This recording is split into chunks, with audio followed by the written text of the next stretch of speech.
The metallic clang of the M4 carbine hitting concrete echoed through the combat training center like a judge's gavel. Instructor Drake stood over the weapon, arms crossed biceps straining against his tan instructor's shirt. His shadow fell across the small woman kneeling on the floor. Her faded blue work uniform darkened with sweat hair, pulled back in a tight regulation, perfect bun. "Hey, sweetheart!" Drake's voice boomed across the facility, drawing attention from everyone within 50 feet. "What's your rank, dust bunny, first class?" 4 instructors behind him erupted in laughter. Lieutenant Morrison, lean and sharp-featured, nodded approvingly. Chief Petty Officer Williams slapped his thigh. Sergeant Hayes turned toward a cluster of trainees near the pull-up bars, projecting his voice. "That's what happens when you let civilians on base, boys. Standards drop." Sarah Chen didn't lift her head. She continued pushing the mop across the already clean floor, each stroke measured and methodical. Her small frame, 5'4", maybe 125 pounds, seemed to shrink further under their attention. But Master Chief Rodriguez, a 25-year veteran standing near the equipment, Lockers found himself narrowing his eyes. Something wasn't right. The way she held that mop-grip firm knuckles, aligned elbows at efficient angles. The way she knelt, spine-straight shoulders, squared head, maintaining peripheral awareness even while appearing submissive. That wasn't the posture of a cleaning lady. That was a combat crouch. The sharp click of heels on concrete announced Jessica Park's arrival. The commander's aide moved with the confidence of someone who controlled access to power. Her perfectly pressed khakis and immaculate cover projected authority she'd never earned in the field. She paused beside Drake, clipboard tucked under one arm, and cast a dismissive glance at Sarah. "Instructor Drake, don't waste your time with these people." She gestured vaguely at Sarah without making eye contact. "We have drills scheduled for 1400 hours. The Admiral wants a readiness report by 1600. Drake bent down and retrieved the M4, his movements theatrical, designed for his audience. He checked the chamber with exaggerated precision, then held the weapon up like a trophy. "You're absolutely right, Miss Park. Some people are born for greatness." He glanced back at Sarah, his smile sharp. "And some people are born to clean up after it." Sarah's hand stilled on the mop handle. For 3 seconds, nobody spoke. The only sound was the distant cadence of trainees running formation outside their boots, striking pavement in synchronized rhythm. Then Sarah stood one fluid motion, no hands for support, rising from a full squat to standing position without visible effort. Rodriguez's jaw tightened. That was a pistol squat. SEAL-level movement. His eyes tracked her more carefully now, taking in details he'd missed before. The way she'd automatically positioned herself with her back to the wall. The way her eyes had already mapped every exit. The way she held herself at what looked like modified parade rest, even while gripping a mop. 20 minutes from now, everything would change. But for this moment, Sarah Chen simply picked up her cleaning caddy and moved toward the weapons lockers, silent as a ghost, invisible as air.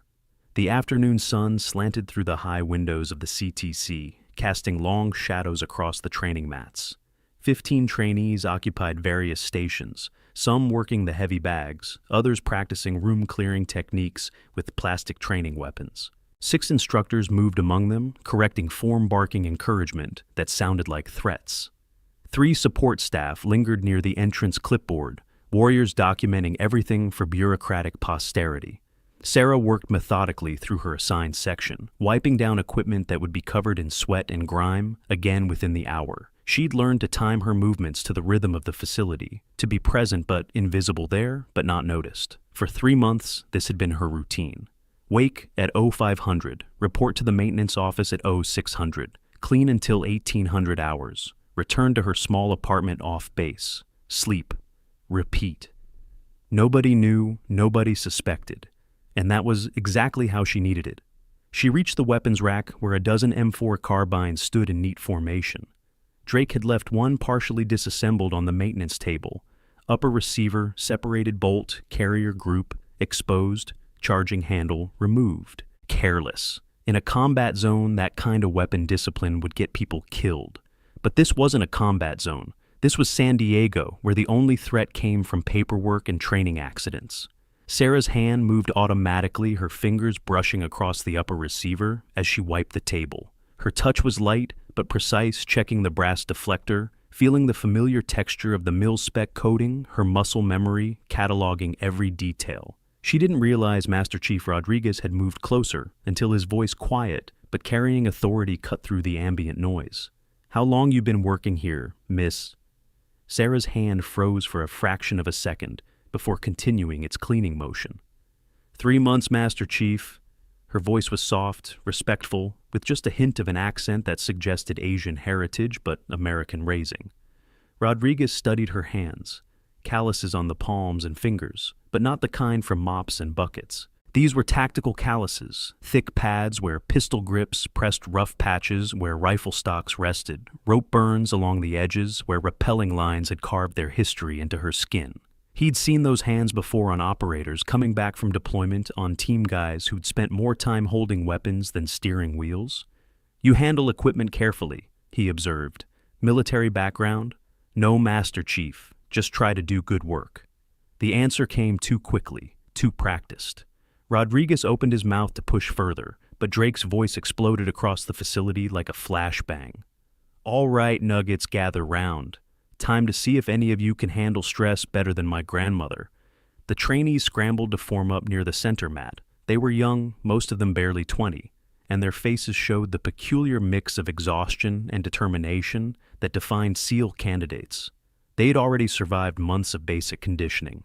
Now they faced the grinder, the phase that would determine whether they had what it took to wear the trident. Drake stood before them, hands on hips, his instructor persona cranked to maximum intimidation. "Chief Williams is going to demonstrate proper field stripping technique. You'll have 2 minutes to duplicate his performance. Anyone over 230 gets to enjoy extra PT tonight." Questions. Nobody spoke. They knew better. Chief Williams stepped forward, his movements crisp and professional. He was shorter than Drake, but carried himself with the quiet confidence of someone who'd proven himself repeatedly. He picked up the disassembled M4 from the maintenance table, the one Sarah had been cleaning around, and began the demonstration. "Bolt carrier group." He slid the assembly home with practiced efficiency. Upper and lower receiver alignment. Click. Takedown pins secured. Click, click. Charging handle. Slide. Press check. The bolt moved smoothly. Weapon secured. He set the completed rifle down and looked at his stopwatch. 1 minute 42 seconds. That's instructor standard. You're aiming for under 230. The trainees lined up, each approaching their assigned weapons with visible anxiety. The first candidate fumbled the bolt carrier group, dropping it twice. 2 minutes, 55 seconds. Drake's face showed disgust. "Hit the deck, push-ups till I'm tired." The second candidate did better, but still exceeded the time limit. 2 minutes, 40 seconds.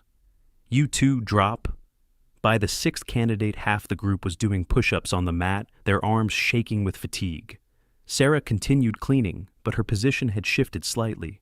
She was closer now, close enough to observe her movements, keeping her within visual range of the weapons table. Petty Officer Kim, a young supply clerk with kind eyes and a permanent expression of concern, appeared at Sarah's elbow with a box of paper towels. "Thought you might need these?" she said quietly. "Don't let them get to you. Drake's like that with everyone." "Thank you," Sarah replied, accepting the supplies. "I appreciate it. You're doing fine. Some people here—" Kim glanced toward Jessica Park, who was watching the training, with an expression that suggested she was evaluating livestock. "Some people forget that everyone's just trying to do their job." Sarah offered a small smile, but said nothing. Kim meant well, but kindness drew attention, and attention was exactly what Sarah couldn't afford. The training continued. Candidates struggled and failed. Drake's voice grew louder, more scathing. "My grandmother could do better, and she's been dead for 6 years." Williams shook his head, disappointment carved into his features. Morrison took notes on his tablet, probably documenting each failure for official records. Then young Tommy stepped up. 19 years old, maybe 160 pounds, soaking wet, with the kind of baby face that made him look like he should be delivering newspapers, not training to hunt terrorists. His hands shook as he reached for the weapon components. He fumbled the bolt carrier group, immediately nearly dropped it, caught it at the last second. "Pathetic!" Drake moved closer, invading Tommy's personal space. "Move those hands, Nugget!" "My grandmother," Tommy's rifle clattered to the table, pieces scattering. His face flushed red, a combination of embarrassment and frustration that every candidate knew intimately. "Start over, clock's still running." Tommy scrambled to gather the pieces. His hands shook harder now. Sarah, wiping down a bench 15 feet away, found herself making eye contact with him. Their gazes locked for just a moment. She gave the smallest nod, not encouragement, not pity, just acknowledgement. "You're not alone. Keep going." Tommy's shoulders straightened fractionally. He took a breath and restarted the assembly. This time his hands moved more smoothly. Bolt carrier group, receivers, pins, charging handle. He set the completed weapon down and looked at Williams, who checked the stopwatch. 2 minutes 28 seconds, you pass. Barely. Tommy's relief was visible. He moved to join the group, but not before glancing back at Sarah. She'd already returned to her cleaning, but something in that brief exchange had registered with others. Rodriguez saw it. So did Sergeant Hayes, whose eyes narrowed with something that looked like suspicion, or maybe just meanness. Hayes drifted over to where Sarah was working his boots loud on the concrete. He was 29, career logistics, the kind of NCO who'd found his power not in leadership, but in petty authority over those with less rank. "You missed a spot," he said, pointing to an area Sarah had already cleaned twice. Sarah looked at the floor, then at Hayes. "Yes, Sergeant." She moved to clean it again. "And another spot, right there." He pointed to a different area. "Yes, Sergeant." "You know what I think?" Hayes leaned against the wall, arms crossed. "I think civilians on base lower the standards, make everything soft. This used to be a place for warriors. Now it's a place for—" He gestured at her. "This." Sarah said nothing. She continued cleaning her face, expressionless, her movements unchanged. But Master Chief Rodriguez, still watching from his position near the lockers, saw her grip tighten on the mop handle. Just slightly. Just enough. The afternoon wore into evening. The overhead lights kicked on as natural light faded through the windows. Most of the trainees had been dismissed, sent to their barracks to contemplate their failures and prepare for the next day's suffering. But Drake, Morrison, Williams, and Hayes remained along with a handful of support staff. They had an advanced session scheduled instructor-level training, the kind of high-speed drills that kept their own skills sharp. Sarah should have finished her shift at 1800 hours, but Jessica Park had delivered a new checklist of tasks just before 1730. Her smile carrying all the warmth of a bureaucratic letter of reprimand. "These need to be completed tonight," she'd said, not asked. "The Admiral is visiting tomorrow morning. Everything needs to be spotless." So Sarah stayed. She moved through the facility like a shadow, present but unnoticed there, but not truly seen. She wiped down weapons that were already clean. She mopped floors that showed no dirt. She organized supplies that needed no organization. And she listened. The instructors had gathered near the central mat, running through close-quarters battle scenarios. Drake and Morrison took turns playing the role of enemy combatants, while Williams provided technical commentary. "Remember Fallujah tactics," Williams said. "Fatal funnel avoidance, slice the pie, high-low coverage at every threshold. Urban doctrine says—" Sarah's hand tightened on her mop handle again. Fallujah. The name echoed in her head, bringing with it memories she'd spent 18 months trying to suppress. Streets choked with rubble, the constant crack of sniper fire, the smell of burning fuel and cordite, the faces of team members who'd made it home and those who hadn't. She forced herself to breathe normally to keep her expression neutral, to focus on the simple mechanical act of cleaning. That life was over. She'd chosen to leave it. She'd chosen this quiet existence, this invisible routine, this space where she could be near the community she'd lost, without having to bear the weight of what she'd done and who she'd been. "Hey, cleaning lady." Drake's voice cut through her thoughts. "Hand me that upper receiver." Sarah looked up. He was pointing to the disassembled M4 on the maintenance table, the one she'd been working around for the past hour. She set down her mop and moved to the table, aware that all 4 instructors were now watching her. This was a test. She didn't know what kind, but she recognized the setup, the way they'd positioned themselves, the way their body language had shifted from casual to observant. The way Morrison had pulled out his phone, ready to record what they expected, would be entertaining incompetence. The disrespect you just witnessed. It gets worse. Way worse. But here's what Drake and his crew don't know yet. They're not just mocking a janitor.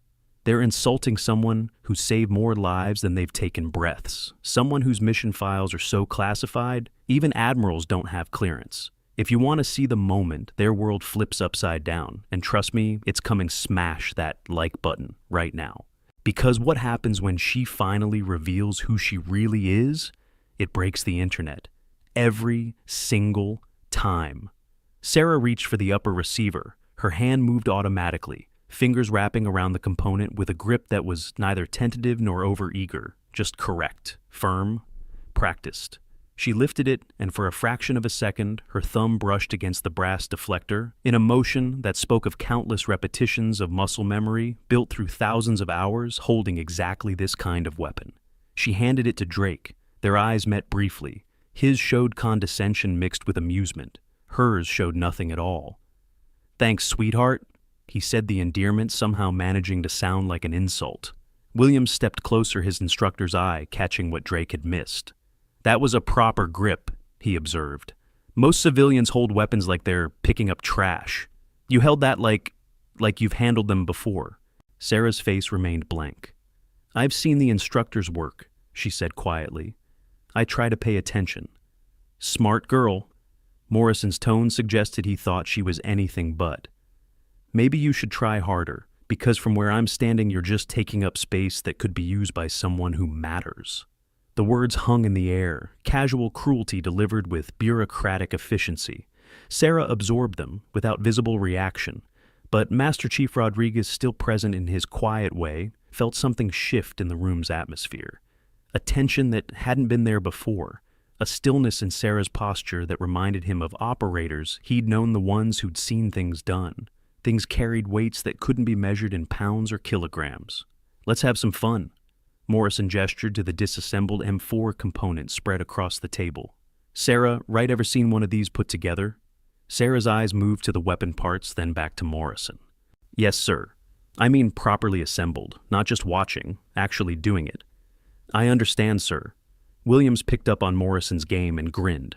"Come on, show us. It's just snapped together like children's blocks." The other instructors laughed. Even Jessica Park, who'd reappeared with her eternal clipboard, allowed herself a thin smile. Sarah hesitated. This was dangerous territory, but refusing would draw more attention than complying. And these men, for all their arrogance, were still her brothers in a way they'd never understand. They'd served, they'd sacrificed. They'd earned the right to some degree of respect, even if they'd temporarily forgotten how to extend the same courtesy to others. "If you'd like me to try, sir." "Oh, I'd love for you to try." Morrison stepped back, gesturing grandly to the table. "Gentlemen, make some room. We're about to witness either a miracle or the most hilarious failure of the week." 8 people now surrounded the maintenance table. The 4 instructors, Jessica Park, Master Chief Rodriguez, Petty Officer Kim, who'd appeared from the supply office, and Corpsman Jackson, who'd been setting up a first aid station in the corner. All of them watching, all of them expecting incompetence.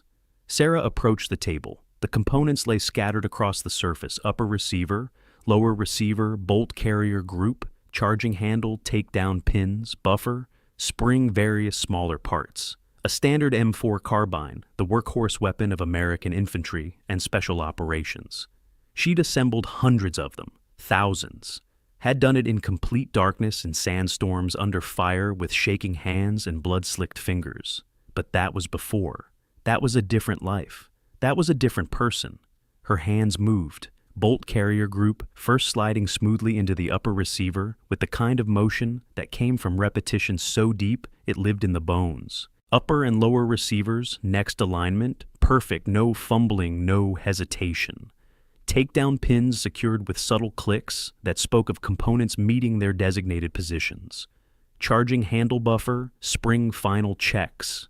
She set the completed weapon down and stepped back. Williams checked his stopwatch, his expression shifting from amusement to surprise to something approaching confusion. 47 seconds. He looked at Drake. That's instructor-level time. That's faster than most of the candidates today." Silence. Drake stared at the weapon, then at Sarah, then back at the weapon. Morrison's phone was still recording, but his smirk had faded. Jessica Park's clipboard had lowered slightly, her bureaucratic certainty cracking at the edges. "Do it again," Drake said. His voice had lost some of its theatrical boom. "You got lucky, do it again." Williams disassembled the weapon, deliberately scrambling the components. Let's make it interesting, he said. Close your eyes until I tell you to start. Sarah closed her eyes. She could hear them repositioning the parts, hear the small metallic sounds of components being moved. She regulated her breathing, kept her heartbeat steady, maintained the calm that had carried her through a dozen years of operations, where mistakes measured themselves in body counts. Open. Go.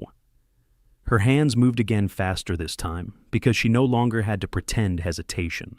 Muscle memory took over the kind that got programmed through courses at Coronado and Quantico, through combat deployments in Helmand and Kandahar, through midnight drills where speed meant survival and hesitation meant death. Bolt carrier, receivers, pins, handle, complete. 39 seconds. Williams's voice carried a note of respect, now tinged with suspicion. Nobody gets faster on a second try. Nobody. That's not luck. That's training. Rodriguez moved closer to the table, his presence drawing everyone's attention. He was senior here, senior in time and experience, and that indefinable quality of having seen enough to know what mattered and what didn't. Sarah, he said quietly, where did you learn to do that? Sarah met his eyes. For just a moment, she considered telling the truth. But the truth was complicated. The truth had consequences. The truth meant losing the quiet peace she'd built over the past 3 months. The simple routine that kept her grounded, that kept her sane, that kept her functioning in a world that no longer included the man she'd loved, or the team she'd led, or the missions that had defined her existence. I read a lot, Master Chief, she said. And I watch. The instructors here are very skilled. Reading doesn't give you muscle memory, Rodriguez said. His tone wasn't accusatory, just observant. Watching doesn't make your hands move like they have done something 10,000 times. Hayes suddenly interjected, his voice sharp, with something that might have been anger or might have been fear of having his worldview disrupted. Maybe she's a spy, enemy agent. That's why she's here watching our training, learning our techniques. The suggestion was absurd, but it landed in the room like a grenade. Jessica Park's expression shifted immediately, her bureaucratic instinct sensing an opportunity. That's actually a valid concern. Sarah, your background check showed employment history, but there were gaps, unexplained periods where your work history wasn't continuous. I had other jobs, Sarah said, different locations, where Virginia, North Carolina, California, doing what? Different things, restaurant work, retail, whatever I could find. The lies came easily because they were mostly true. She had worked those jobs in the periods between deployments, in the spaces when her team was stood down, or when she was recovering from injuries, or when the missions were so classified that she technically didn't exist for months at a time. The lies worked because they contained enough truth to feel authentic. But Jessica Park was already on her phone, pulling up some kind of personnel database. I'm filing a security inquiry. She announced, her voice carrying the satisfaction of someone who'd found a legitimate reason to exercise authority. Unauthorized personnel in restricted areas, suspicious behavior, potential security risk. Ma'am, Sarah said quietly, I have full clearance to be here. Maintenance staff. Clearance can be revoked, especially when someone demonstrates capabilities they shouldn't have. Jessica's fingers moved across her phone screen with the rapid-fire precision of a bureaucratic drone strike. Security Chief Anderson will want to speak with you. The room's atmosphere had shifted from amused mockery to something more serious. Master Chief Rodriguez frowned, clearly uncomfortable with how this was escalating. Petty Officer Kim looked worried, her earlier kindness now complicated by doubt. Even Drake seemed to have lost some of his bombastic confidence, replaced by the wariness of someone who'd realized he might have misjudged a situation. Only Sarah remained calm. She'd faced worse than this. She'd faced tribunals and review boards. She'd faced congressional inquiries into missions that officially never happened.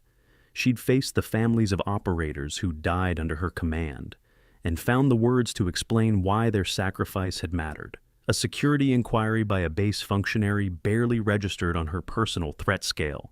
I'm happy to cooperate, she said simply. Morrison was staring at his phone, scrolling through something with increasing intensity. His face had gone pale, his earlier confidence replaced by what looked like confusion mixed with disbelief. Drake, he said quietly, you need to see this. Drake moved to look at Morrison's screen. His reaction was immediate and visceral, eyes, widening jaw, clenching his entire body language, shifting from swagger to uncertainty. "That's not possible," he muttered. "The database has to be wrong." "What database?" Williams demanded. "What are you looking at?" But before Morrison could answer, the facility's main door opened and Security Chief Anderson entered, flanked by 2 military police officers. Anderson was in his early 40s, career Navy, with the kind of face that had seen enough gray area situations to know that official reports rarely captured the full truth of anything. He carried a tablet and wore an expression of professional neutrality that suggested this inquiry was already more complicated than Jessica Park understood. Sarah Chen. Anderson's voice carried authority without aggression. "Need to ask you some questions." "Of course, sir." Sarah's posture didn't change. She remained calm, centered, present, in a way that operators learn to cultivate the ability to be completely relaxed and completely ready simultaneously. Anderson consulted his tablet. "Your background check shows standard civilian employment history, but there are several gaps, extended periods where you weren't working documented jobs. Can you explain those?" "I can, sir. Some of that time was spent overseas. I did some contract work." "What kind of contract work?" "Various assignments, security consulting, training assistance, support roles." The answers were vague enough to be meaningless and specific enough to sound plausible. Anderson clearly wasn't satisfied, but before he could push further, his radio crackled with a burst of static, and a voice that made everyone in the room stand a little straighter. "Anderson, this is Commander Hawthorne. Stand by for classified personnel verification. Do not proceed with standard inquiry protocols until I arrive. ETA 5 minutes. Anderson's expression shifted slightly, not quite surprise, but something close. He looked at Sarah with new assessment, his professional neutrality now tinged with caution. "Acknowledge, sir," he said into the radio. Then to Sarah, "Looks like we're waiting." The 5 minutes stretched like hours. Nobody left. Nobody spoke. The tension in the room built like pressure behind a dam. Everyone sensing that something significant was happening, but unable to articulate exactly what. Drake and Morrison stood together, periodically glancing at Morrison's phone and whispering. Williams watched Sarah with the intensity of someone trying to solve a puzzle where half the pieces were hidden. Hayes shifted uncomfortably, his earlier swagger completely evaporated. Jessica Park clutched her clipboard like a shield, her bureaucratic certainty replaced by the dawning realization that she might have triggered something well beyond her pay grade. Master Chief Rodriguez remained near Sarah, not quite protective, but definitely present. Petty Officer Kim had moved closer too, her earlier kindness now mixed with curiosity and concern. Corpsman Jackson watched from his position near the medical station, his medic's eyes cataloging details the way Sarah held herself, the scars partially visible on her hands, the hearing aid in her right ear that he'd noticed weeks ago, but never thought to question. Tommy and 2 other young trainees had wandered back into the facility, drawn by the unusual gathering. They stood near the entrance, sensing something important, but lacking the context to understand it. The door opened again, Commander Hawthorne entered, and the room's energy changed instantly. He was 48, career Navy, a Mustang officer who'd come up through the enlisted ranks before earning his commission. His uniform was immaculate, his bearing was absolute, and his presence commanded the kind of respect that couldn't be faked or bought, only earned through decades of competent service. Behind him walked Gunny Williams. No relation to Chief Williams, a senior veteran with 55 years of age and 32 years of service etched into his weathered face. Gunny Williams had been everywhere, seen everything, and carried himself with the quiet authority of someone who'd proven himself so many times that he no longer needed to prove anything at all. Hawthorne's eyes swept the room, taking in the gathered personnel, the assembled instructors, the maintenance table, with its completed M4, and finally Sarah, standing quietly near the center of it all. His expression was carefully neutral, but something in his eyes suggested he'd expected this moment eventually. "At ease," he said, though nobody had been at attention. The phrase was more habit than command, a verbal tick from decades of military protocol. The medical monitor on the wall beeped steadily as Dr. Martinez reviewed Sarah's records on his tablet in the corner where he'd been quietly observing. 40% hearing loss, right ear, he muttered to himself, though several people heard. IED blast Helmand Province. He pulled up the audiogram on his device, the kind of advanced diagnostic equipment that connected to secure military medical databases, cross-referencing injury patterns with treatment protocols. The screen showed neural pathway damage, the signature of blast-related trauma. She should be on full disability, Martinez said quietly to Corpsman Jackson. Instead, she's here, cleaning floors. Hawthorne approached Sarah directly. The crowd instinctively formed a wider circle, giving them space. Sarah Chen, he said, his voice carrying enough volume that everyone could hear, but maintaining a tone of professional courtesy. I need to speak with you, privately. Jessica Park found her voice first. Sir, security protocols require... I'm aware of the protocols, Miss Park. Hawthorne's interruption was polite but absolute. And I'm telling you that this matter is above your clearance level. Stand down. Jessica's face flushed, but she stepped back. Drake, however, didn't. With all due respect, Commander, we deserve answers. She's been lying about who she is, what she can do. Stand down, Instructor Drake. Each word landed with the weight of direct order, but Drake's frustration had built past the point of easy containment. Why, what do you know, Master Chief? He directed the question at Rodriguez, who'd been quietly supportive of Sarah throughout the entire confrontation. Rodriguez's expression hardened. Drake, you're about 3 seconds from insubordination. Check yourself. I just want to understand.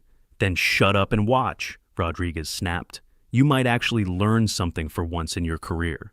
The rebuke landed hard. Drake's face reddened, but he stepped back, chastened by the rare display of anger from a senior NCO who almost never raised his voice. Morrison was still staring at his phone, and now he turned the screen toward Drake.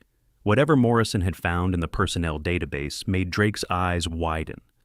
That can't be right, Drake whispered.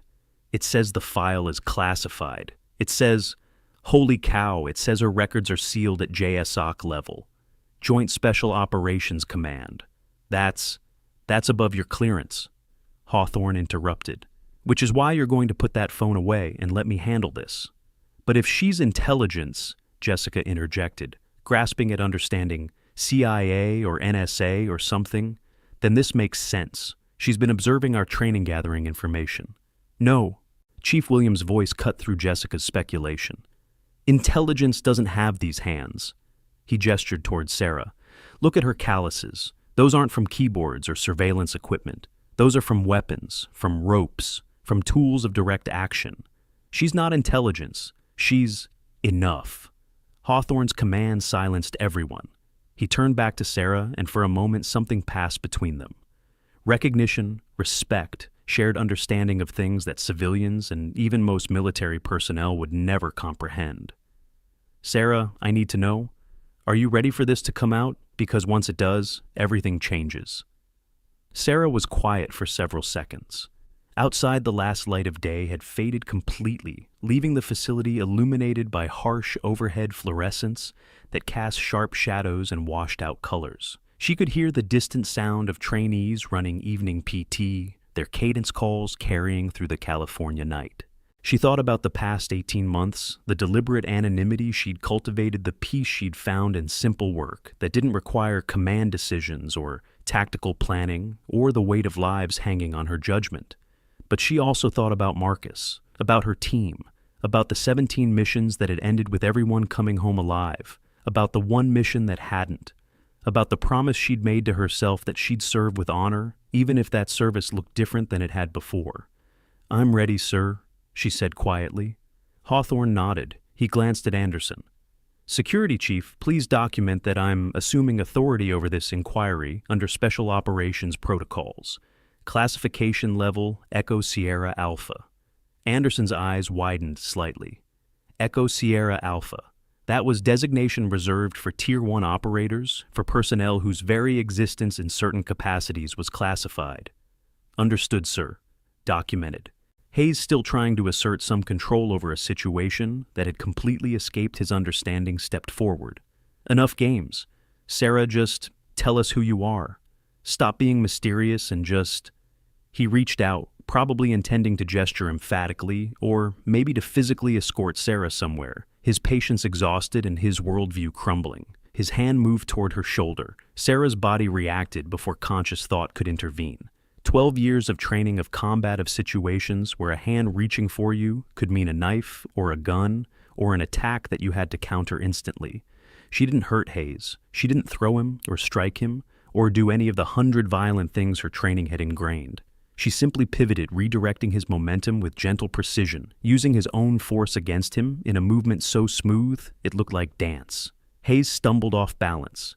He grabbed at Sarah's shoulder to steady himself, his fingers catching the collar of her work shirt.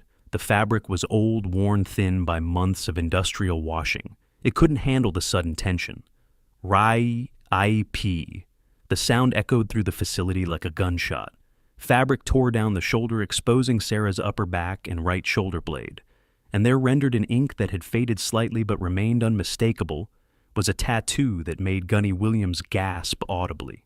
A golden seal trident. The symbol of naval special warfare.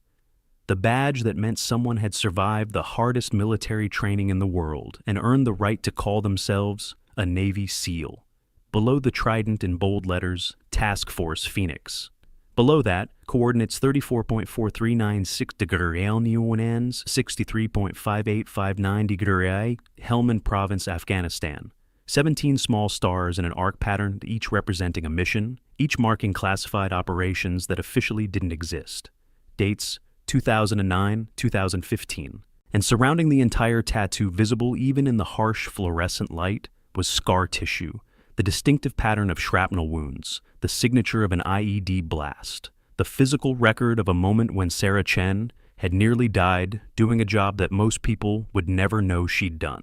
3 seconds of absolute silence. Nobody moved, nobody breathed.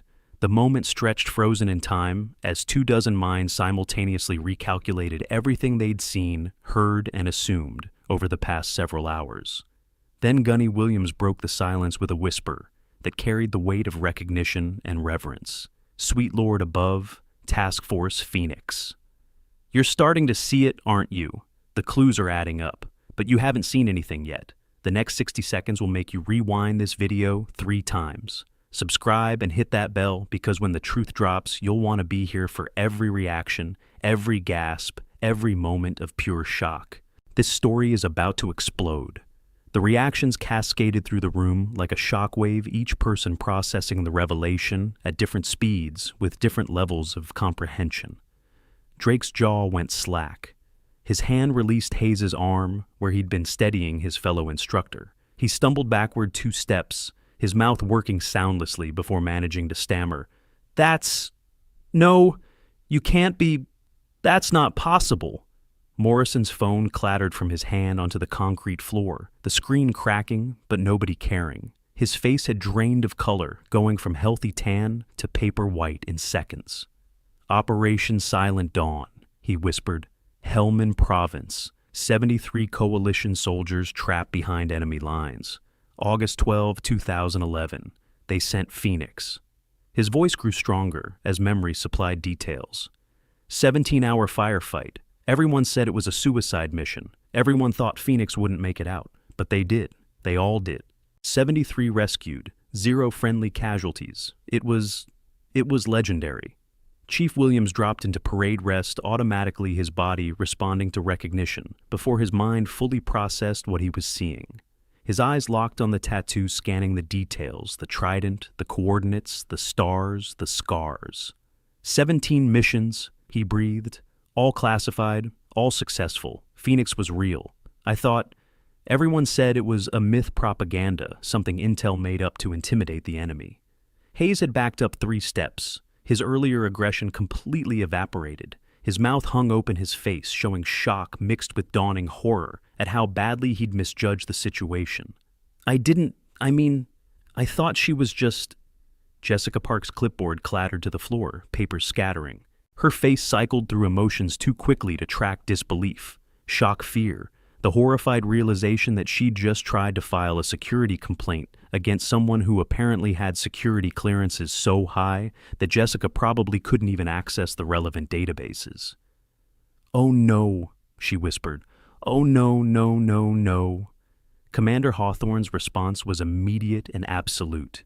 He stood at attention, his right hand snapping up in a crisp salute, holding the position with the rigid formality reserved for the most solemn military occasions. "Captain on deck!" The title hit the room like thunder. Captain, not former captain, not retired captain, just captain, because that rank once earned in special operations carried weight that transcended active duty status. Master Chief Rodriguez smiled, actually smiled, for the first time since the confrontation had begun. He snapped to attention beside Hawthorne, his salute just as crisp, his expression showing vindication mixed with respect. He'd known something was different about Sarah. Now he knew exactly what. Tommy pulled out his phone with shaking hands, starting to record. The device trembled so badly that the footage would later be almost unwatchable, but he couldn't stop himself. He was witnessing history, witnessing the kind of moment that changed lives and ended up in training courses as examples of what true service looked like. Petty Officer Kim gasped, both hands coming up to cover her mouth.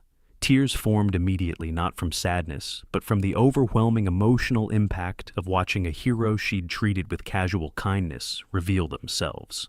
"I gave her paper towels," she whispered to nobody in particular. "I gave Captain Chen paper towels, and I told her not to let them get to her. Oh my..." "Doctor."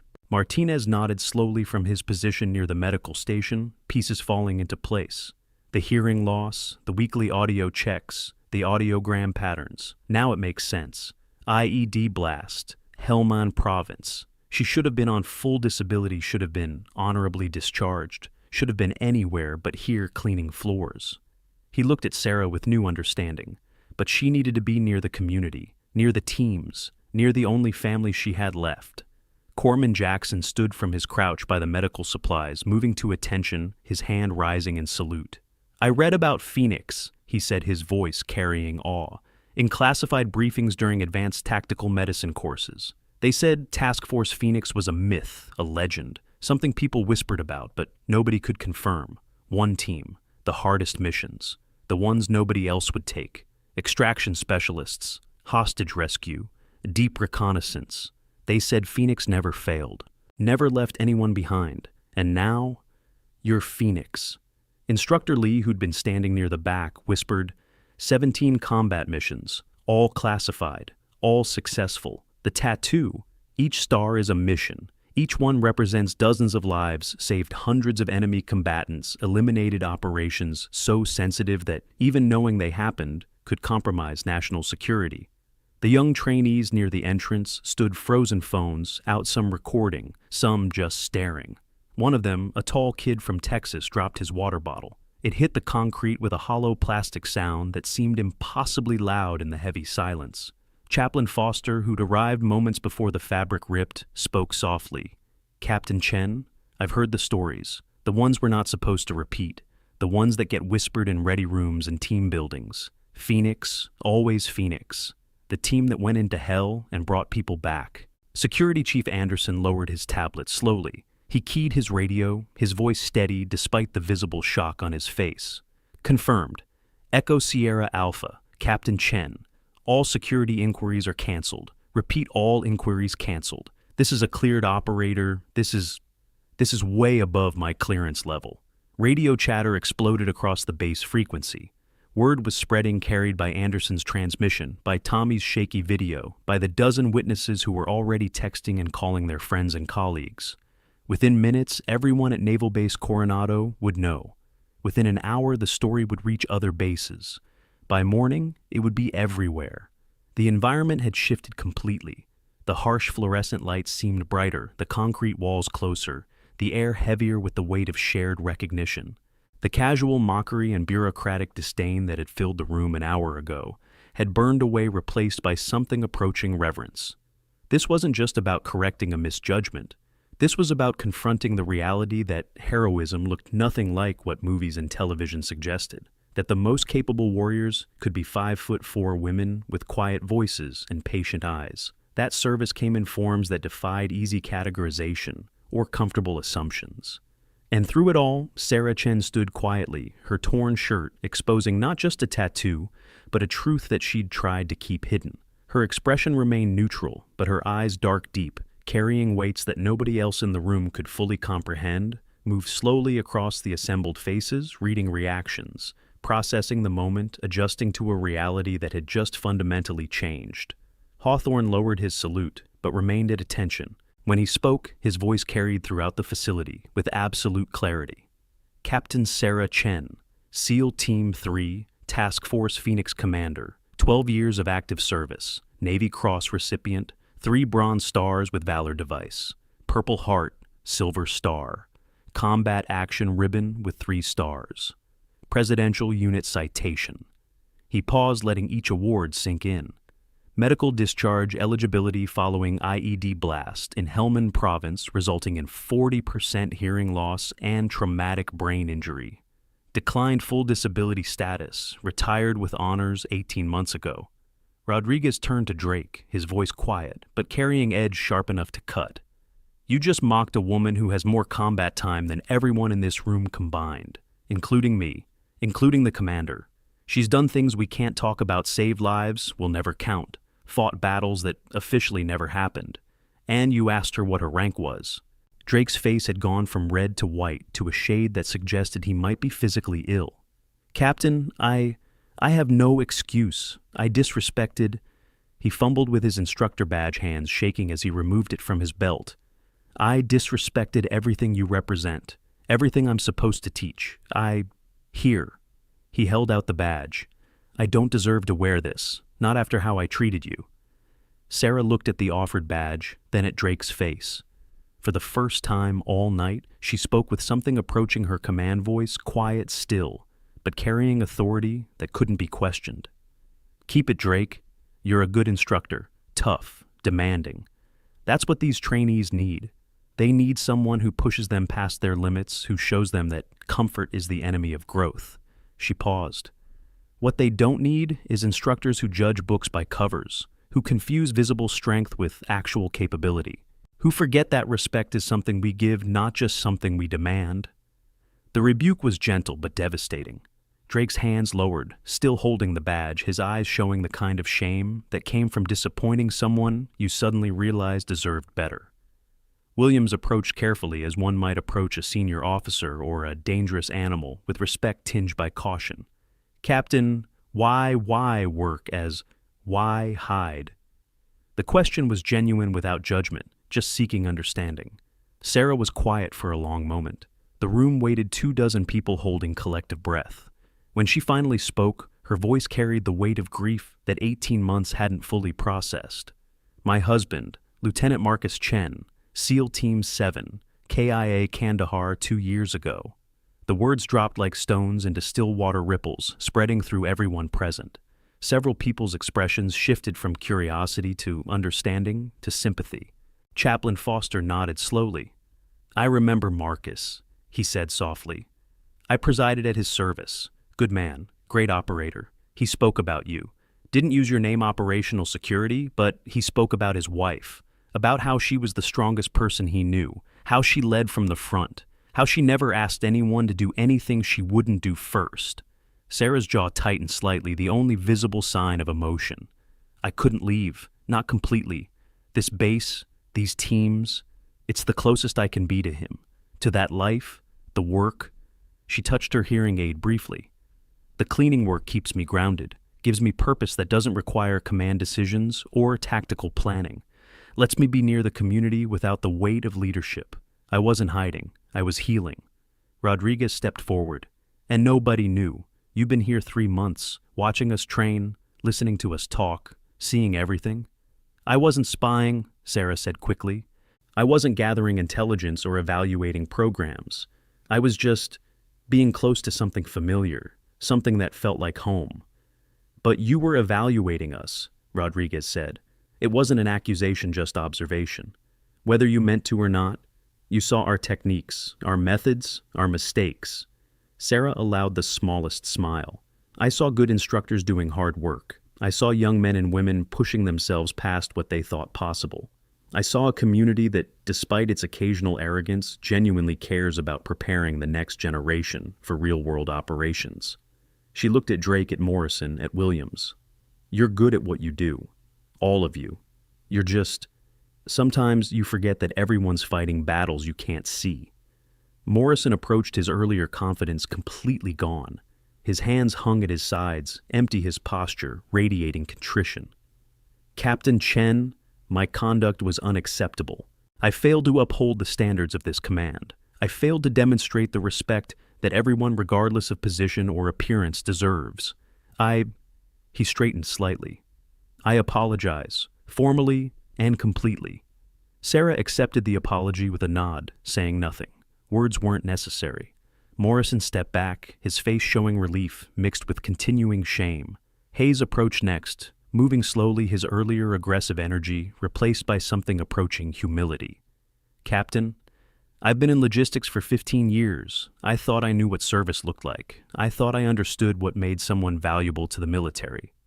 He pulled out a challenge coin from his pocket, a bronze disc commemorating his unit, his time, his service. I was wrong about everything. This is yours. Not because I think it's valuable enough to represent your service, but because it's all I have to offer. Sarah looked at the coin, then accepted it, her fingers closing around the metal. Thank you, Sergeant. Everyone makes mistakes. What matters is what we do after we realize we've made them. Jessica Park stood alone near her scattered papers, her clipboard forgotten on the floor. Her face showed the kind of devastation that came from having one's worldview completely demolished in real time.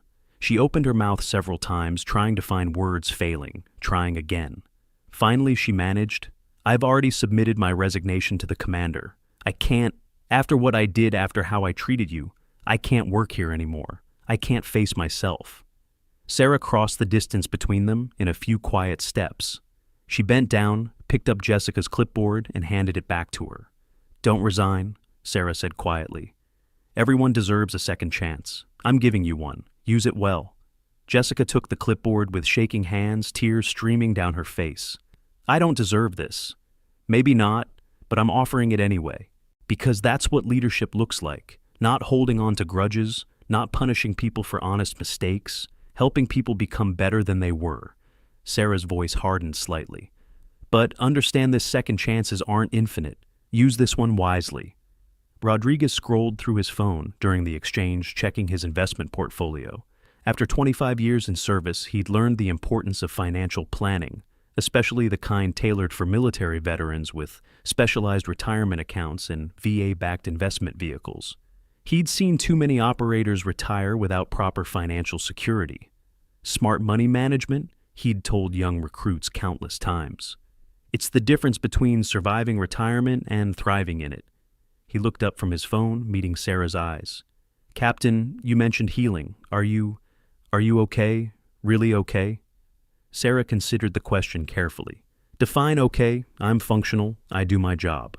I don't have flashbacks or night terrors. I honor Marcus's memory without being consumed by grief.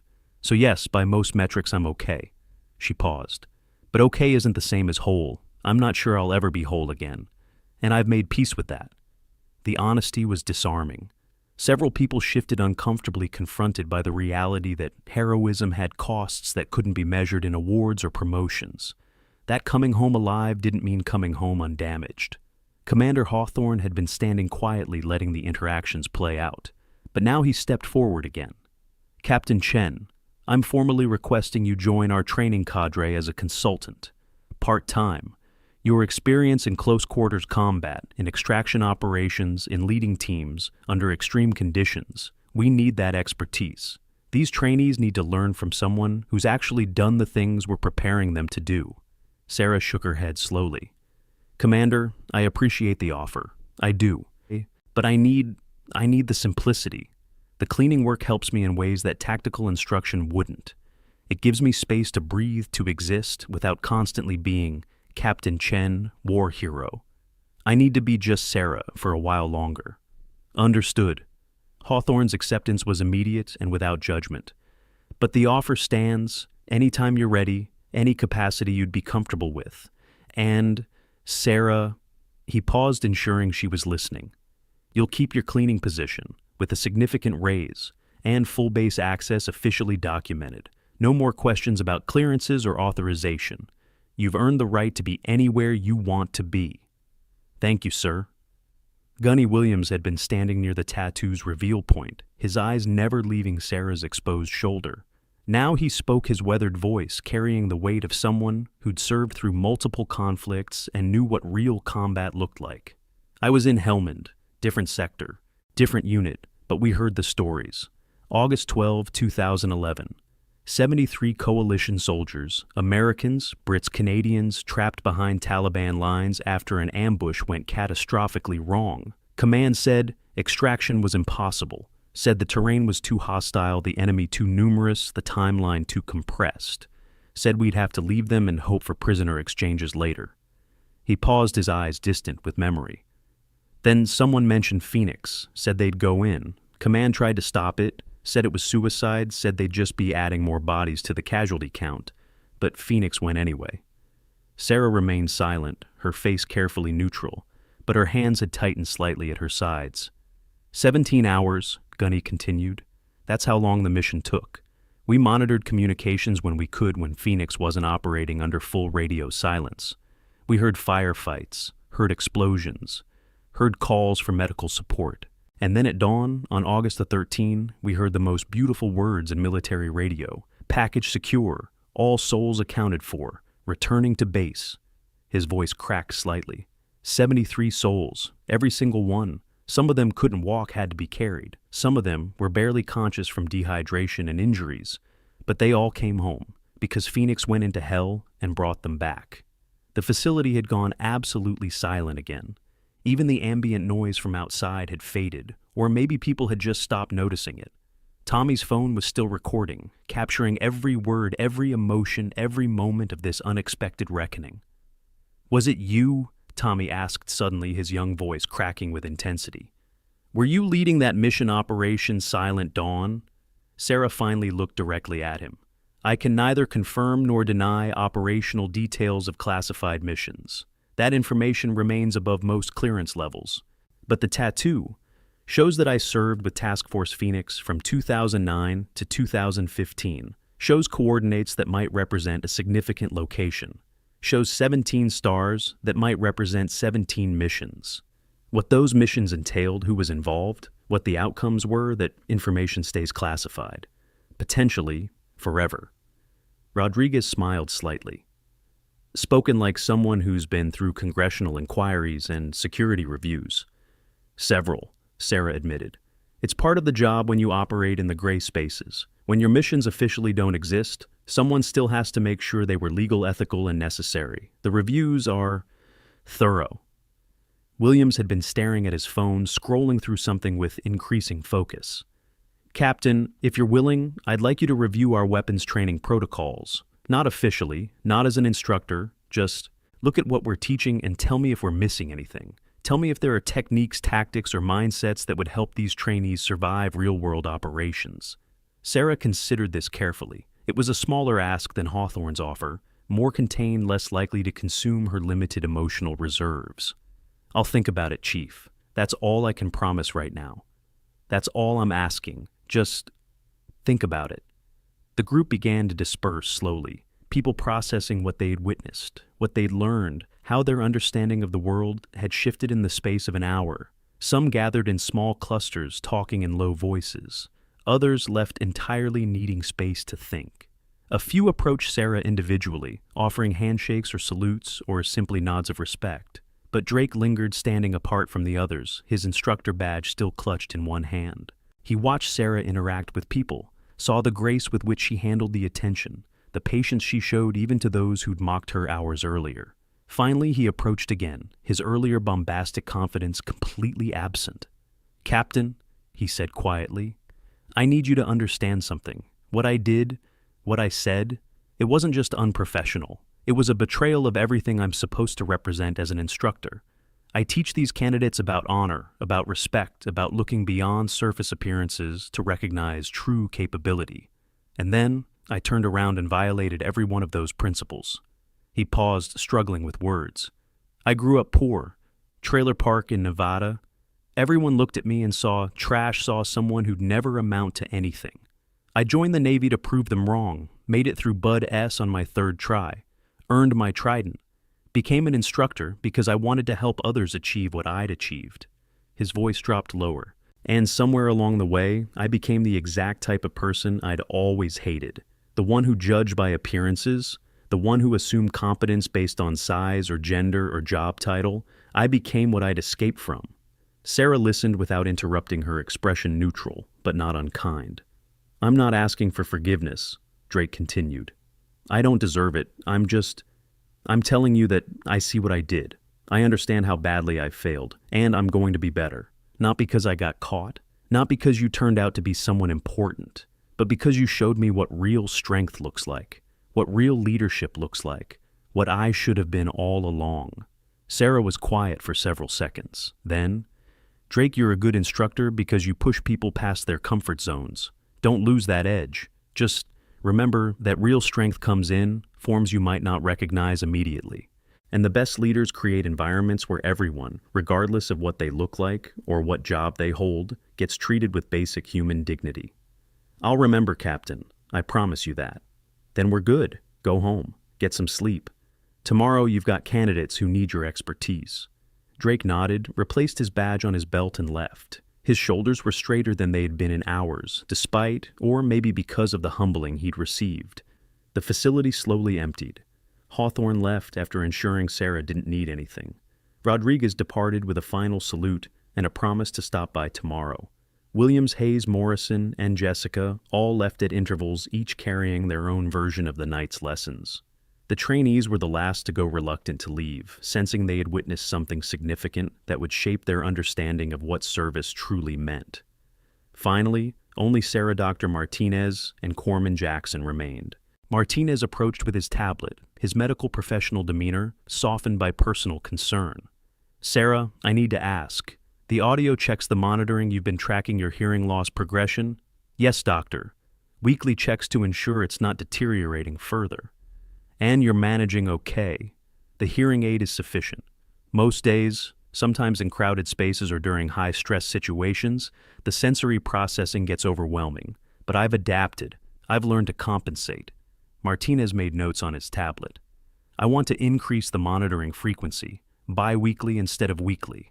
And I'd like to run some additional tests on your vestibular system. Balanced spatial orientation. IED blasts can cause long-term inner ear damage that doesn't always manifest immediately. Whatever you think is necessary, doctor. Jackson had been cleaning up the first aid station, but now he approached with a question that had clearly been bothering him.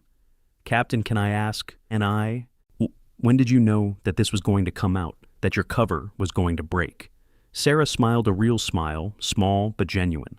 When Drake grabbed my shirt, the fabric was old. I knew it wouldn't hold. And once the tattoo was visible, she shrugged. There's no explaining that away.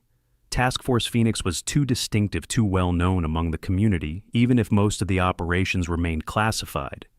Did you want it to come out? I don't know.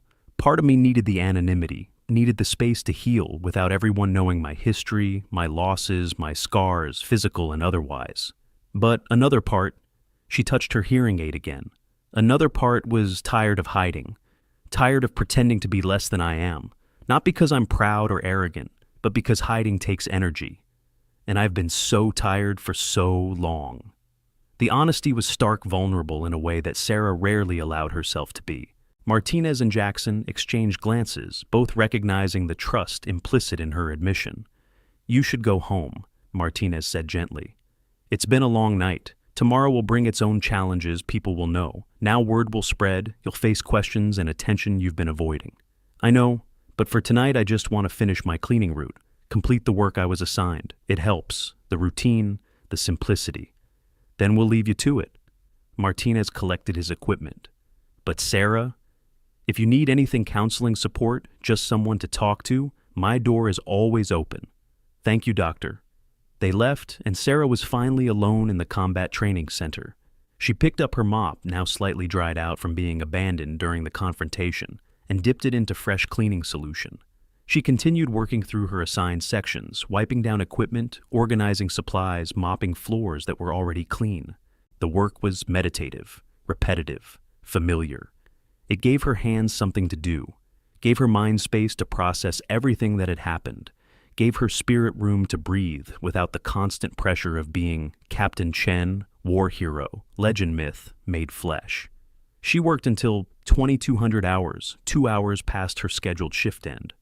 When she finally finished, she gathered her cleaning supplies, loaded them onto her cart, and pushed everything back to the maintenance storage room.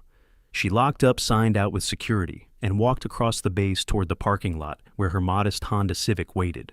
The California night was cool, clear stars visible despite the light pollution from San Diego.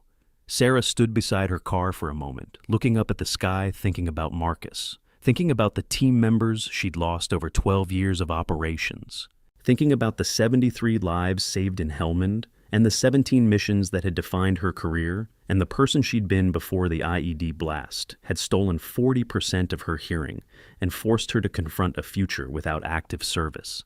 "I miss you," she whispered to the stars, to Marcus, to the ghost of who she'd been.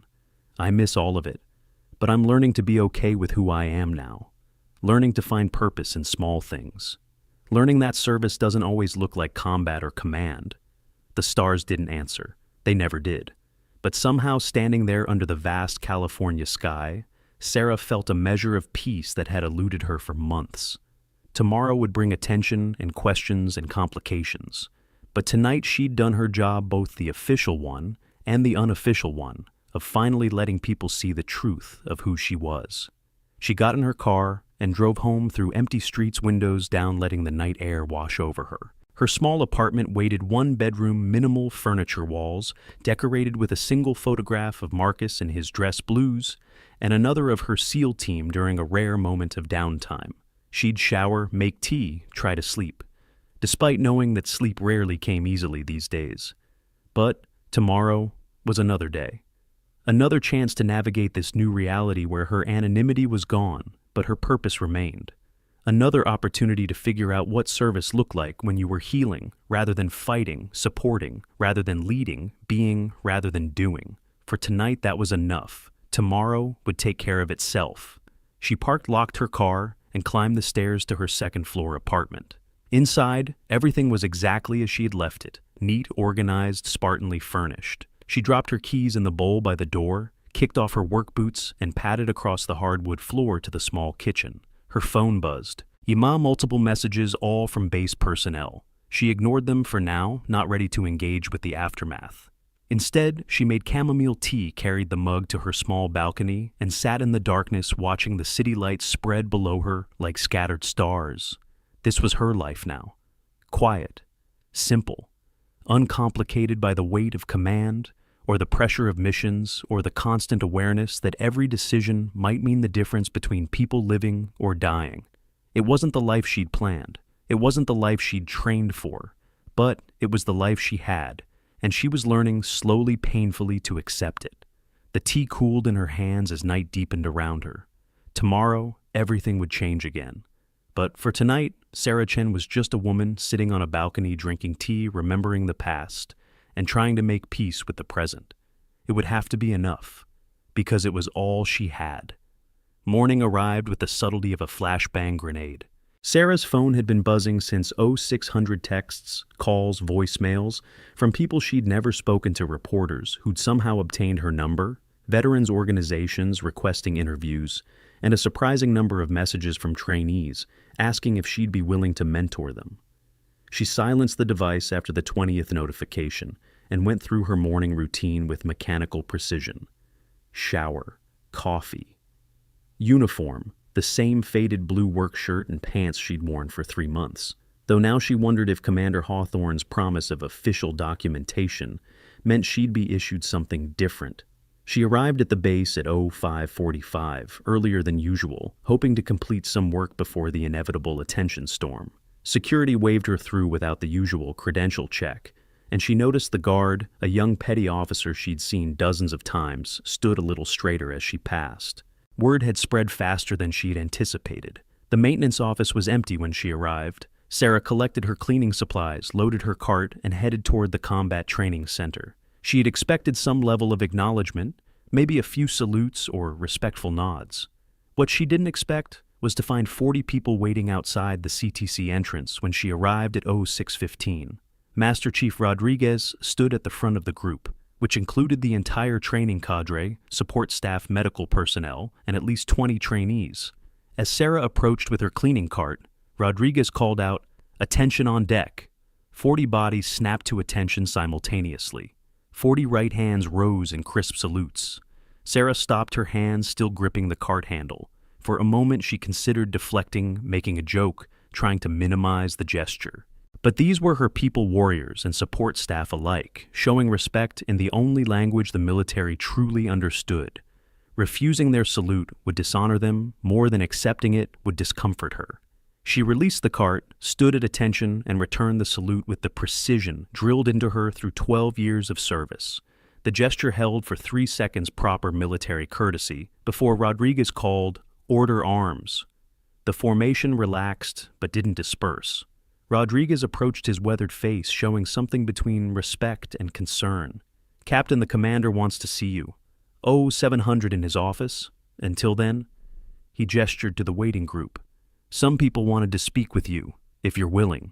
Sarah glanced at her card at the cleaning supplies that represented her chosen routine, her deliberate simplicity. Then she looked at the faces watching her, young and old male and female officers, and enlisted, all united by shared service and the revelation that had shattered their assumptions about who deserved respect. "I have 30 minutes, she said quietly. "Then I need to work." "Hold on, stop scrolling. What you're about to witness is the single most jaw-dropping reveal in military history. I'm not exaggerating. In exactly 2 minutes, everything you think you know gets shattered, but only if you keep watching. Don't click away now you've come this far. The payoff is 60 seconds away, and it will leave you speechless." Tommy was first to approach, his 19-year-old face showing a mixture of awe and desperate hope. "Captain Chen, yesterday when you helped me, when you gave me that look during the assembly drill, did you know I could do it? Or were you just being kind?" Sarah studied him carefully. "I knew you could do it because I saw how you handled failure. You didn't quit. You didn't make excuses. You took a breath and tried again. That's the most important skill in special operations, not physical strength or technical expertise, but the ability to fail and keep moving forward. You demonstrated that skill. I just acknowledged it." "I want to be a SEAL," Tommy said, his voice strengthening. "Everyone tells me I'm too small, too young, too inexperienced. But He caught himself. "I mean, you proved that assumptions about capability are often wrong. I proved that I trained harder than most people and got lucky more often than I deserved," Sarah corrected gently. "Don't romanticize what I did, Tommy. SEAL training will break you regardless of your size or gender. It's designed to break everyone. The question isn't whether you'll break, it's whether you'll put yourself back together and continue anyway. Can you do that? Yes, ma'am? Then you'll make it. But understand something, making it through BUDS is just the beginning. The real test comes in combat, when people's lives depend on your decisions, when exhaustion and fear and pain are constants, when going home alive means making choices that will haunt you forever." Her voice softened. "I'm not trying to discourage you. I'm trying to prepare you for the reality that the trident on your chest will be the heaviest thing you ever wear." Tommy nodded slowly, processing words that clearly carried more weight than any motivational speech could. "Thank you, Captain, for being honest." Other trainees approached with similar questions, seeking advice or validation, or simply wanting to be near someone who'd achieved what they aspired to become. Sarah answered each question thoughtfully, never rushing, never dismissing their concerns as trivial or naive. She remembered being 19, remembered the desperate hunger for knowledge from anyone who'd been there and survived, remembered how a single conversation with a veteran operator had changed her entire approach to training. Petty Officer Kim waited until the trainees dispersed before approaching. Her eyes were red-rimmed, suggesting she'd spent much of the night crying, or not sleeping, or both. "Captain, I need to apologize. Yesterday I told you not to let them get to you, like you needed protection, like you were helpless. I treated you like you were weak when you're probably the strongest person I've ever met." "You treated me with kindness," Sarah corrected. "That's never something to apologize for. Kindness is undervalued in military culture. We emphasize strength, resilience, aggression, all important traits. But kindness, compassion. The ability to see another person's humanity, regardless of their rank or position. Those are rare qualities. You have them. Don't apologize for that. Cultivate it." Kim's tears fell freely now. I gave you paper towels. You're a hero, and I gave you paper towels like you were some charity case." Sarah smiled, one of her rare, genuine smiles that transformed her entire face. Kim, I needed those paper towels. You saw someone struggling and you helped without expecting anything in return. That's the definition of service. That's what makes you valuable to this community. Never apologize for helping people. Dr. Martinez approached next, his medical professional demeanor firmly in place, but his eyes showing concern that went beyond clinical assessment. Sarah, I've scheduled your bi-weekly monitoring sessions. First one is tomorrow at 1400 hours, but I also wanted to discuss something else. He pulled out his tablet, scrolling to a document. I've been reviewing long-term outcomes for operators with blast-related hearing loss. There are new treatments, cochlear implant technologies, neuroplasticity training protocols, regenerative therapies. Some of them are experimental, but the early results are promising. If you're interested, I can get you into trials. Sarah considered this carefully. Would they restore full hearing? Unlikely, but they might improve functionality by 20 to 30%, maybe more. The technology is advancing rapidly. And the risk, minimal for most protocols. Some require minor surgical procedures. Others are purely therapeutic, training your brain to compensate more effectively for the sensory loss. Let me think about it, Sarah said. Right now, I'm focused on adapting to my current capabilities rather than chasing restoration of what I've lost. But I appreciate the offer. And the research. Martinez nodded, making notes on his tablet. The offer stands indefinitely. Whenever you're ready. Now, Cortman Jackson had been hanging back, but now he stepped forward with visible nervousness. Captain, I have a question that might be inappropriate. If so, please tell me and I'll drop it immediately. Go ahead. How do you do it? How do you go from leading classified missions to cleaning floors without losing yourself, without feeling like you've failed or been diminished or... He struggled for words. I'm thinking about getting out after this enlistment. I love being a corpsman, love the medical work, but I'm worried that civilian life will feel empty, that nothing will compare to the intensity and purpose of military service. You've made that transition. How? Sarah was quiet for a long moment, recognizing the genuine fear in his question. Jackson, I'm going to be honest with you. I don't know if I've successfully made that transition. Some days I feel at peace. Other days I feel like I'm suffocating in normalcy. The truth is, leaving active service feels like grieving. There are good days and bad days, progress and setbacks, moments of acceptance and moments of desperate longing for what was. She met his eyes directly. But here's what I've learned. Purpose isn't tied to a specific job or rank or mission. Purpose is what you choose to find valuable.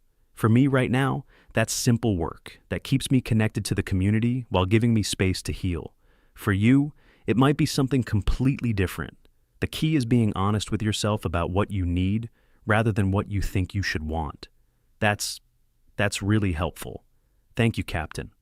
And Jackson, there's no shame in staying in if military service is where you find purpose. There's also no shame in leaving if you need something different. Both choices are valid. Both are honorable. Commander Hawthorne appeared at the CTC entrance, his timing suggesting he'd been waiting for an appropriate moment to interrupt. Captain Chen, if you have a moment. Sarah glanced at Rodriguez, who nodded. Go ahead, Captain. Your cart will be here when you get back. Hawthorne's office was located in the administrative building, a 10-minute walk across the base. They walked in comfortable silence, Hawthorne maintaining a pace that accommodated Sarah's smaller stride without making it obvious. Other personnel they passed offered salutes or respectful nods, and Sarah returned each gesture with practiced courtesy. The office was functional rather than decorative, standard-issue desk filing cabinets, walls covered with unit photos and commendations. Hawthorne gestured to a chair and closed the door, creating privacy. Sarah, I'm going to be direct. The story is spreading beyond base boundaries. By this afternoon, it'll be on military news sites. By tomorrow, mainstream media will have picked it up. Decorated SEAL working as janitor is exactly the kind of human interest story that captures public attention. He leaned back against his desk. I need to know how you want to handle this. Do you want public affairs to manage media requests? Do you want to give interviews? Do you want me to lock everything down under operational security protocols? Can you lock it down? Partially. I can classify your mission. Details prevent discussion of specific operations, restrict access to your service records. But I can't prevent people from knowing you exist, from knowing the basic outline of your career, from being curious about why a decorated SEAL captain is working maintenance. Sarah thought about this carefully. The attention was inevitable. She'd known that the moment her shirt tore and exposed the tattoo. The question was how to manage it in a way that protected her privacy while respecting the public's legitimate interest. "I don't want to do interviews," she said finally. "I don't want to become a poster child for anything, not for women in combat, not for veteran employment, not for overcoming adversity. Those are all worthy causes, but I'm not equipped to be anyone's inspiration right now. I'm still figuring out my own path." "Understood. I'll have public affairs draft a standard statement. Captain Chen served with distinction and is currently employed on base in a civilian capacity. She values her privacy and requests that media respect her decision not to grant interviews." "That should buy you some breathing room." "Thank you, sir." Hawthorne pulled a folder from his desk drawer and slid it across to Sarah. "This arrived this morning. Classified courier. Your name on the label." Sarah opened the folder carefully. Inside was a single photograph showing 17 people in tactical gear, faces obscured by combat lighting and poor image quality, standing in front of what looked like a cave system. Coordinates were printed at the bottom: 34.7089 Dix and 69.161 Distaliao, Kabul Province, Afghanistan. Below the photo, a single typed line: 17 contractors trapped, Taliban closing in. Phoenix, we need you one more time. Sarah's hands tightened on the folder. She looked at Hawthorne. "Who delivered this classified courier? No name, no unit designation. The routing codes trace back to JSOX, but no specific office. Someone with serious clearance and serious connections wants you to see this. It's been 18 months since I retired. Why now? Why me?" "Because Phoenix never failed," Hawthorne said quietly. "Because when everything else has been tried and nothing has worked, someone remembered that there's a team, there's a person who went into impossible situations and brought everyone home. Every single time." Sarah stared at the photograph, her tactical mind automatically analyzing details. Cave system meant limited entry and exit points. Kabul province meant navigating through Taliban-controlled territory. 17 contractors meant a large package to extract, probably too large for standard exfiltration protocols. The whole scenario screamed trap or desperation, or both. "I can't do this," she said more to herself than to Hawthorne. "I'm retired. I'm healing. I'm building a life that doesn't include combat or command or the weight of people's lives hanging on my decisions." "That's your right," Hawthorne said. "You've served enough, done enough, sacrificed enough. Nobody can ask more of you. But those 17 people are going to die if someone doesn't extract them. And whoever sent you this folder believes you're the only person who can do it successfully." Sarah closed the folder, pushing it across the desk. "I need time to think. The folder says you have 12 hours. After that, the tactical window closes and rescue becomes recovery." 12 hours. Sarah's laugh was bitter. "To decide whether to come out of retirement for a mission that will probably kill me and definitely destroy any chance I have at normal life. 12 hours to choose between peace and duty. That's not enough time." "It never is," Hawthorne agreed. "But it's what you have." Sarah stood taking the folder with her, despite her earlier rejection. "Thank you for being honest, Commander." "Sarah, whatever you decide, you have my full support. If you choose to stay retired, I'll help protect your privacy and rebuild your quiet life. If you choose to accept this mission, I'll provide whatever resources and cover you need. No judgment either way." She nodded and left the office, walking back across the base toward the CTC. Her cleaning cart waited exactly where she'd left it. Rodriguez standing nearby like a silent guardian. He saw her face and the folder in her hands and asked no questions. Some conversations happened without words between people who'd seen enough to know when someone was wrestling with impossible choices. Sarah resumed her cleaning routine, the mechanical work, providing comfort even as her mind churned through tactical analysis and risk assessment and emotional calculus. Mop the floors, wipe down equipment, organize supplies, simple tasks, controllable outcomes, no lives hanging in the balance. But the folder sat in her cart like a lead weight impossible to ignore. Commander Hawthorne pulled up the base legal database on his desktop later that morning, searching for precedent on personnel violations. The system designed for military legal research and JAG consultations flagged 17 similar cases of instructor misconduct. Harassment of veteran personnel, he read aloud to his empty office. Each one resulted in courts-martial or Article 15 proceedings. Then he clicked through the case law, the kind of specialized legal resources only available through military justice education platforms. Drake's about to learn a very expensive lesson.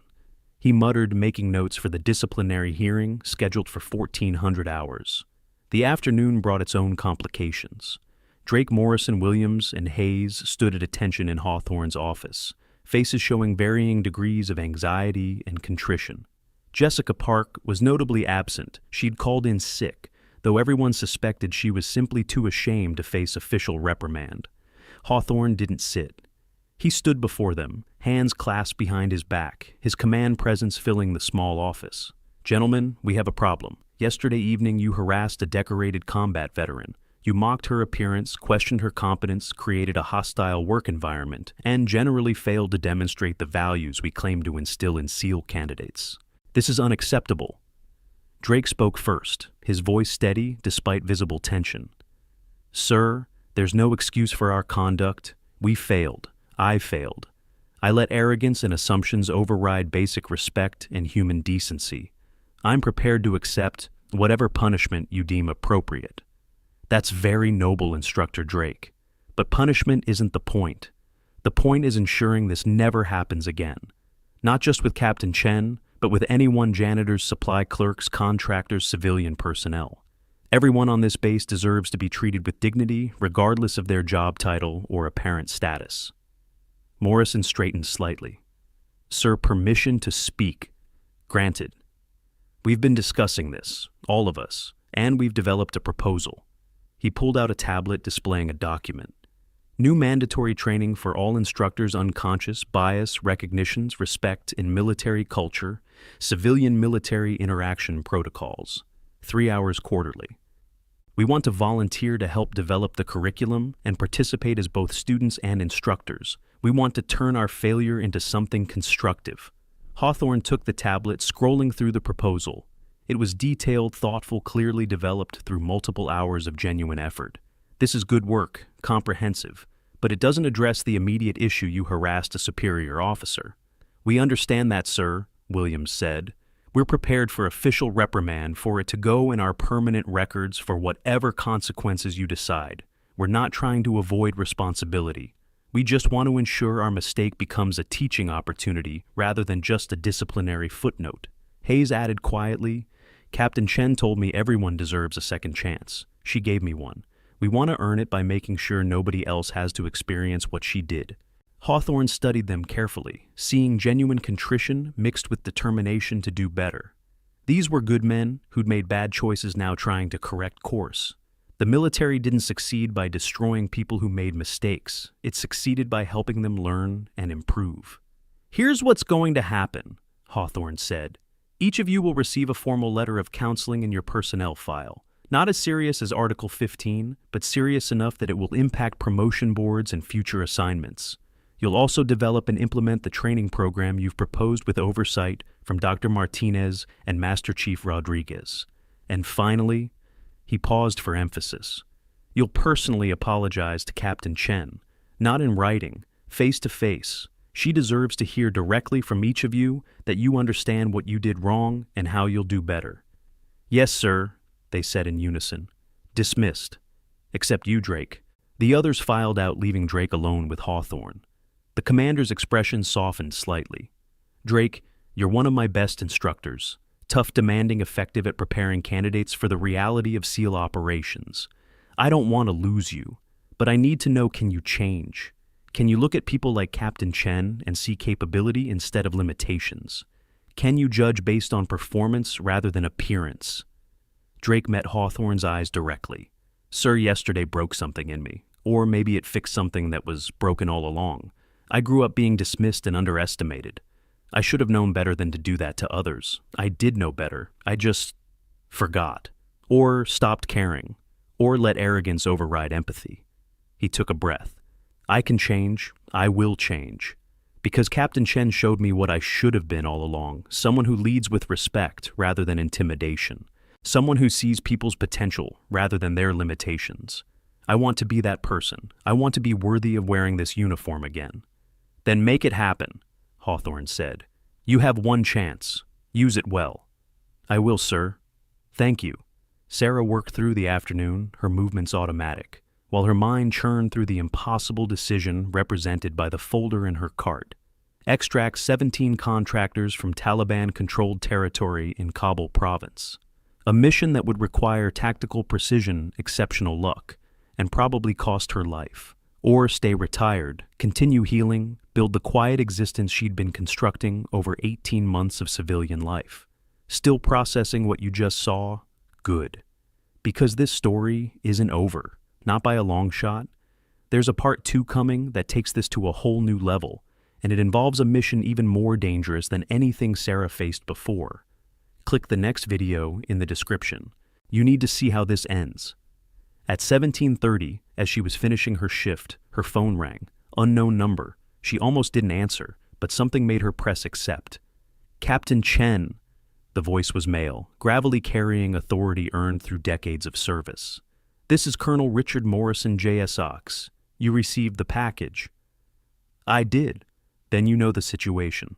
17 contractors trapped in cave complex outside Kabul. Taliban forces closing in.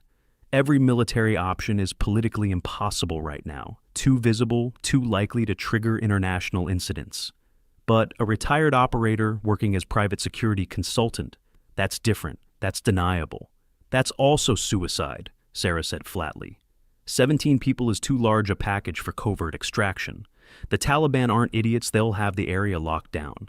And even if I could get them out, I'd need support transport medical weapons intelligence. I'm not Magic Colonel.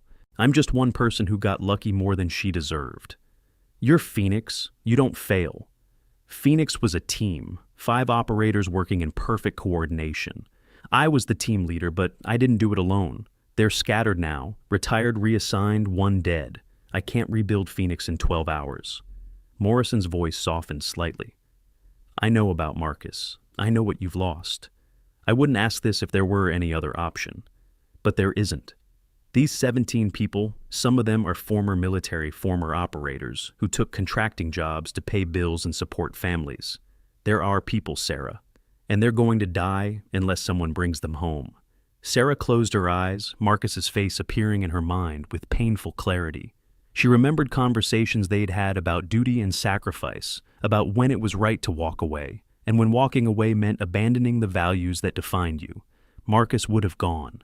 He would have said that one more mission, one more rescue, one more chance to bring people home was worth whatever it cost. But Marcus was dead, and Sarah was trying to stay alive. I need the full tactical brief, she heard herself saying. Terrain analysis, enemy force estimates, support assets available, extraction timelines. Everything you have. I can get you that in 30 minutes. Does that mean? It means I'll review the information and make an informed decision. That's all I can promise right now. That's all I'm asking. Stand by. The call ended. Sarah stood alone in the now empty CTC, surrounded by cleaning supplies and weapons racks and training equipment, balanced on the knife edge between 2 lives, the one she'd been building and the one pulling her back into darkness. Her phone buzzed again. Not a call this time, but a text message from an unknown number, tactical brief attached. Secure link. 24-hour access. Coordinates, enemy positions, extraction routes, support assets. Everything you need to make the decision. Morris and Sarah clicked the link. Her phone screen filled with maps, satellite imagery, intelligence reports. She'd looked at hundreds of mission briefs over her career, but this one carried special weight because she knew, absolutely knew, that reviewing this information meant she was already halfway to accepting the mission. She should have deleted it. Should have called Morrison back and said no, told him to find someone else, explained that she'd given enough and earned the right to walk away. But instead, she scrolled through the tactical analysis, her mind automatically cataloging entry points and extraction routes, assessing enemy capabilities and identifying vulnerabilities, building operational plans that might give 17 trapped contractors a chance at survival. At 1800 hours, Master Chief Rodriguez found her still in the CTC, sitting on a bench with her phone, tactical maps displayed on the small screen. He didn't ask what she was looking at. He simply sat down beside her and waited. "They want me to go back," Sarah said finally. "One more mission. 17 people trapped. Nobody else can or will extract them. And you're considering it."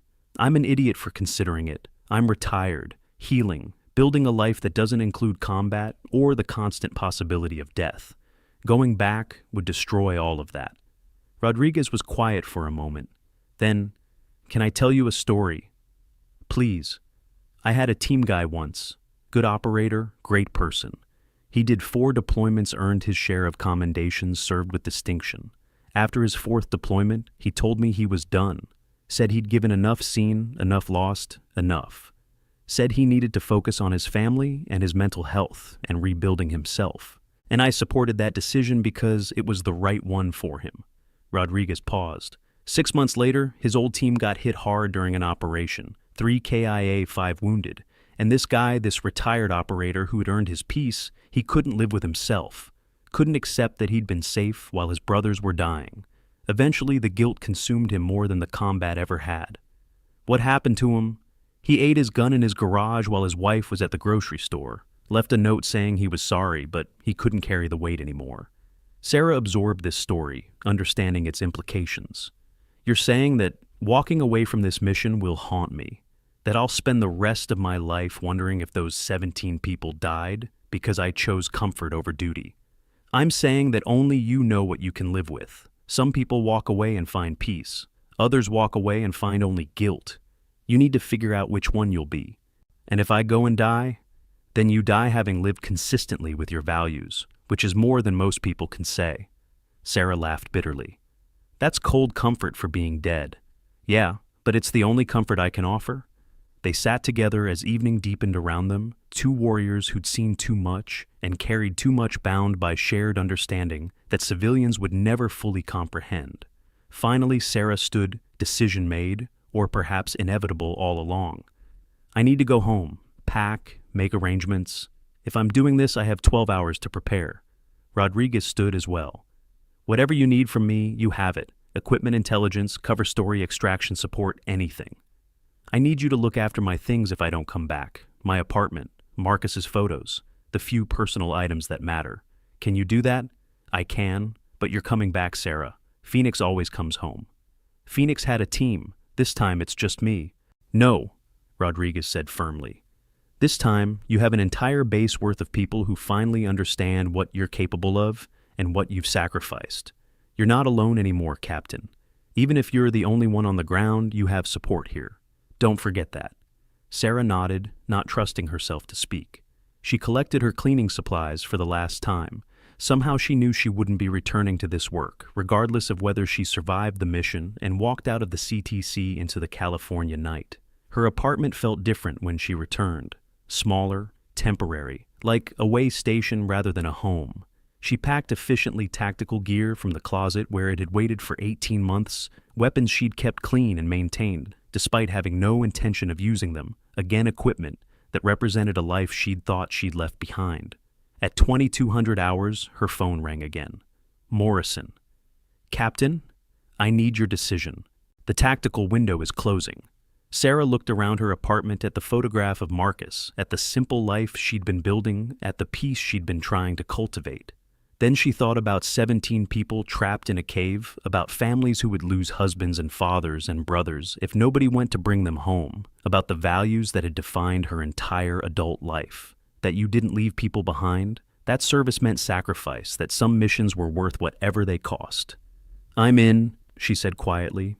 "Send me the full operational plan. I'll be at the airfield in 6 hours." "Thank you, Captain. Transport is arranged, support assets are being positioned. You'll have everything we can give you." "It won't be enough," Sarah said. "It never is, but we'll make it work." She hung up and finished packing her movements, automatic muscle memory, from dozens of pre-mission preparations taking over.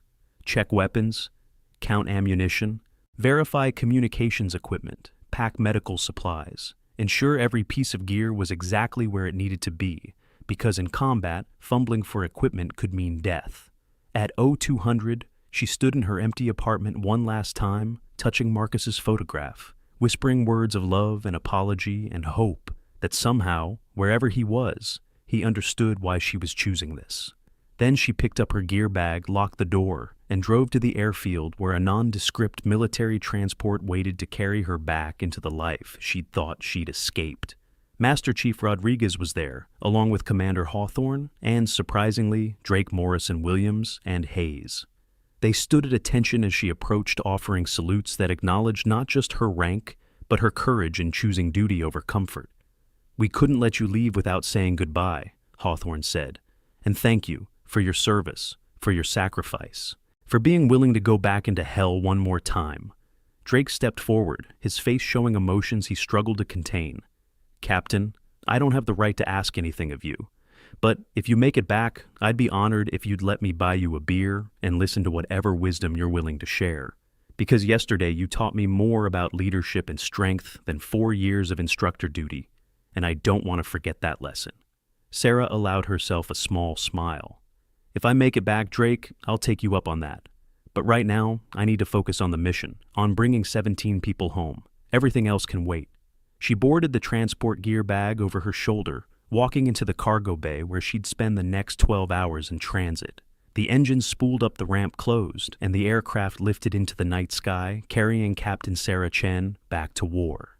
Below in the apartment she'd left behind, Marcus's photograph remained on the wall, a silent witness to love and loss and the choices that defined who we are when everything else is stripped away. The simple life she'd been building would wait, uncertain whether its creator would return to claim it or whether it would become a memorial to someone who'd chosen duty over survival one final time. The transport flew east through darkness, carrying Phoenix toward Kabul, toward 17 trapped contractors, toward a mission that would either prove that legends were real or that even the best operators were ultimately human fallible mortal. In the cargo bay, Sarah Chen sat alone among her weapons and gear, eyes closed, breathing steady, preparing her mind and body for what awaited. She thought about Marcus, about her team, about the 73 lives saved in Helmand, and the 17 missions that had defined her career, about the choice she'd just made and the price it might demand.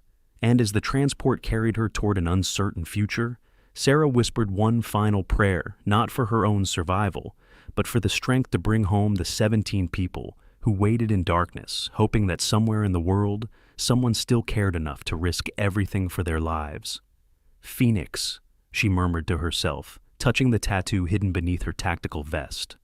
One more time, one more mission, bring them home. The transport flew on through the night, carrying hope into hell, carrying one more chance for 17 people to see their families again, carrying the living proof that service transcends rank and gender and circumstance, that real warriors don't advertise, don't seek glory, don't count the cost. They just answer the call, every single time.